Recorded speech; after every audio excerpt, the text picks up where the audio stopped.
নমস্কার বন্ধুরা, স্বাদে বাঙালিয়ানা চ্যানেলে স্বাগত। সামনেই ছট আসছে। আপনারা সবাই জানেন যে ছটে ঠেকুয়া হয়। সেই উপলক্ষে আজকে আমি ঠেকুয়ার রেসিপি নিয়ে চলে এসেছি। চলুন যাই দেখে নিই ঠেকুয়া কিভাবে বানাই। অনেকেই তো অনেক রকমভাবে ঠেকুয়া বানায়, আমি এইভাবে ঠেকুয়া বানাই। ঠেকুয়াটা বানানোর জন্য একটা এরকম ছড়ানো সাইজের একটা বোল নিয়ে নিয়েছি। নেব আমি 2 কাপ ময়দা, একটা মেজারিং কাপ মেপে ময়দা নেব। 2 কাপ ময়দা নিয়ে নিলাম। 2 কাপ ময়দার মধ্যে নিয়ে নেব হচ্ছে 1.25 কাপ সুজি।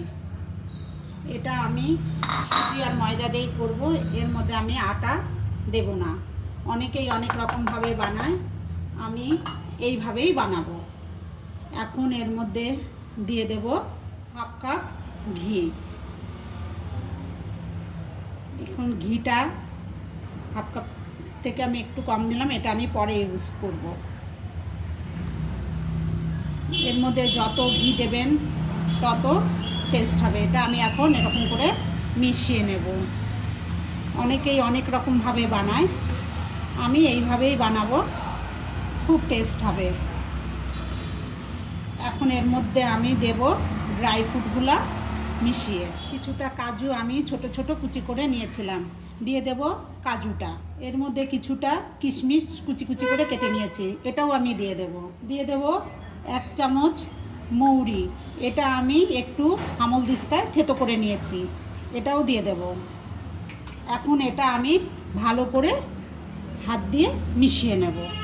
ঠেকুয়ার ময়ামটা সবসময় খুব ভালো করে দিতে হয়, এরকম 2 হাত দিয়ে মুসলে মুসলে মাখতে হবে। যত আপনি এরকম করে 2 হাত দিয়ে ঘষে ঘষে ঠেকুয়ার ময়দা মাখবেন, তত আপনার ঠেকুয়াটা খাস্তা হবে। এটা যখন ময়াম হয়ে যাবে তখন আমি আপনাদেরকে দেখাচ্ছি যে ময়ামটা কি করে আপনারা বুঝতে পারবেন। অনেকেই অনেকভাবে ঠেকুয়া বানায়, কেউ আটা দেয়, গুড় দেয়। আমি এখন এই রেসিপিটার মধ্যে এগুলো কিছু ইউজ করব না। এখন যে ঘিটুকু আমি রেখে দিয়েছিলাম ওটুকু লাগবে আমার, ওটাও আমি দিয়ে দেব।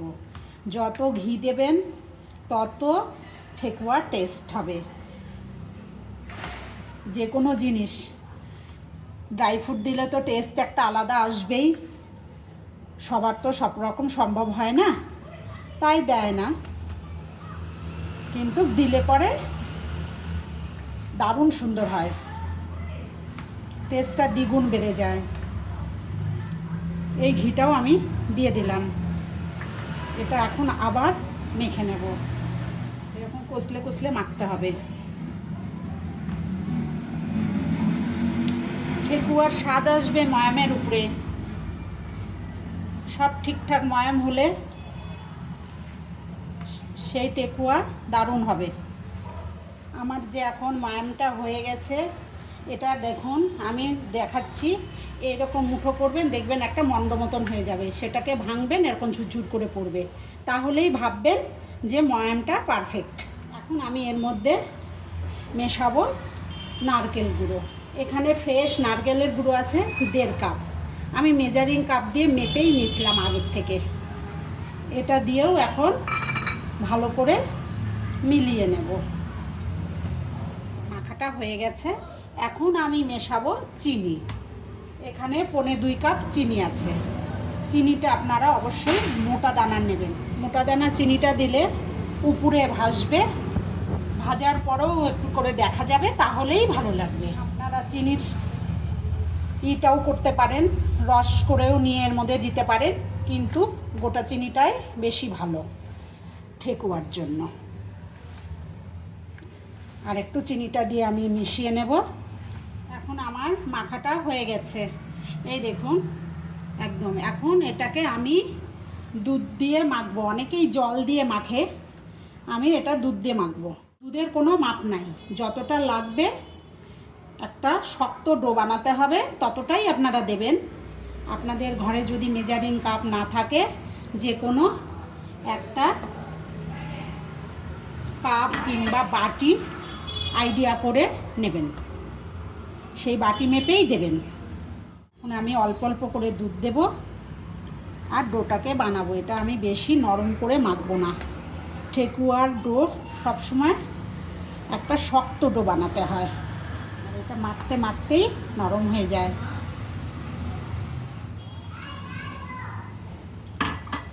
আর দুধটা কখনোই একবারে দেবেন না, অল্প অল্প দেবেন, অল্প অল্প মাখবেন। এই যে আমার এই মাখাটা হয়ে গেছে, এই রকম টাইট করেই মাখতে হবে। এটা যখন নরম হয়ে যাবে ভালো লাগবে না, ভালো হবে না। এইরকম টাইট টাইট করে মাখতে হবে। এই যে এরকম করে যখন দলা করবেন এরকম, এটা মসৃণ হবে না কিন্তু এই রকম হবে। এই যে এখন এটা আমি আপনাদেরকে বানিয়ে দেখাচ্ছি। আমার যেহেতু ছাঁচ নাই, যাদের ছাঁচ নাই তারা কিছু ভাববেন না যে ঠেকুয়া বানাতে পারবো না, ছাঁচ নাই। কিন্তু আমি যেভাবে বানাচ্ছি, আমারও ছাঁচ নাই, কিন্তু আমি কিভাবে বানাই আপনারা দেখেন। এরকম একটা মণ্ড করে নিয়ে এরকম হাতের মধ্যে চেপে চেপে একটা শেপে নিয়ে আসবো। এখানে একটা কাঁটা চামচ নিয়ে নিয়েছি। এখন এটা দিয়ে আমি ছাঁচের কাজ করব।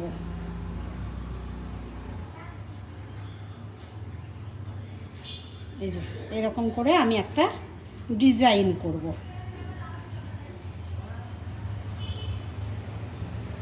এই দেখুন ছাঁচের মতন হয়েছে কি না কমেন্টে জানাবেন। আমি আরও একটা বানিয়ে দেখাচ্ছি।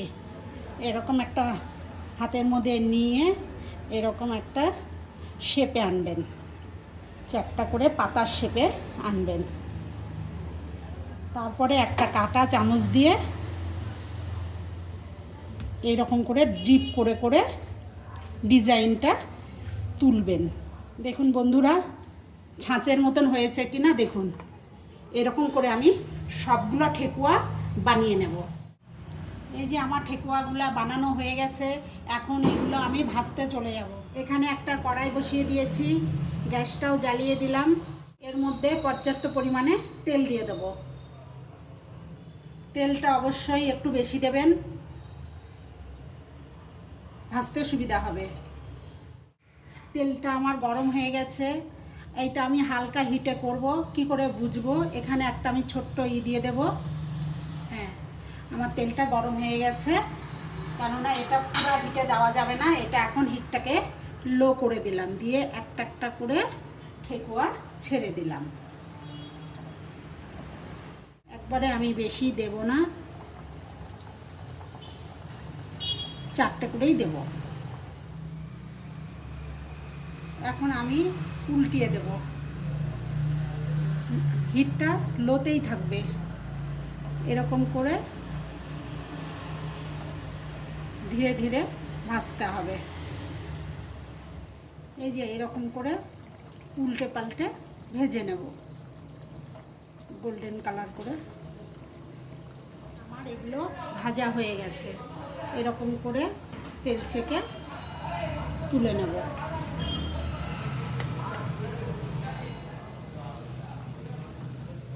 এরকম করে আমি সবগুলো ভেজে নেব। সবগুলো ভাজার পরে আপনাদেরকে দেখাচ্ছি। আমার ঠেকুয়াগুলো পুরো ভাজা হয়ে গেছে, সম্পূর্ণ ভাজা হয়ে গেছে। আমি ঠেকুয়াগুলো সব তুলে নিলাম। দেখুন দেখতে কত সুন্দর হয়েছে। পুরো ঠেকুয়াগুলো আমার ভাজা হয়ে গেছে। এখন আমি আপনাদেরকে সার্ভ করে দেখাচ্ছি।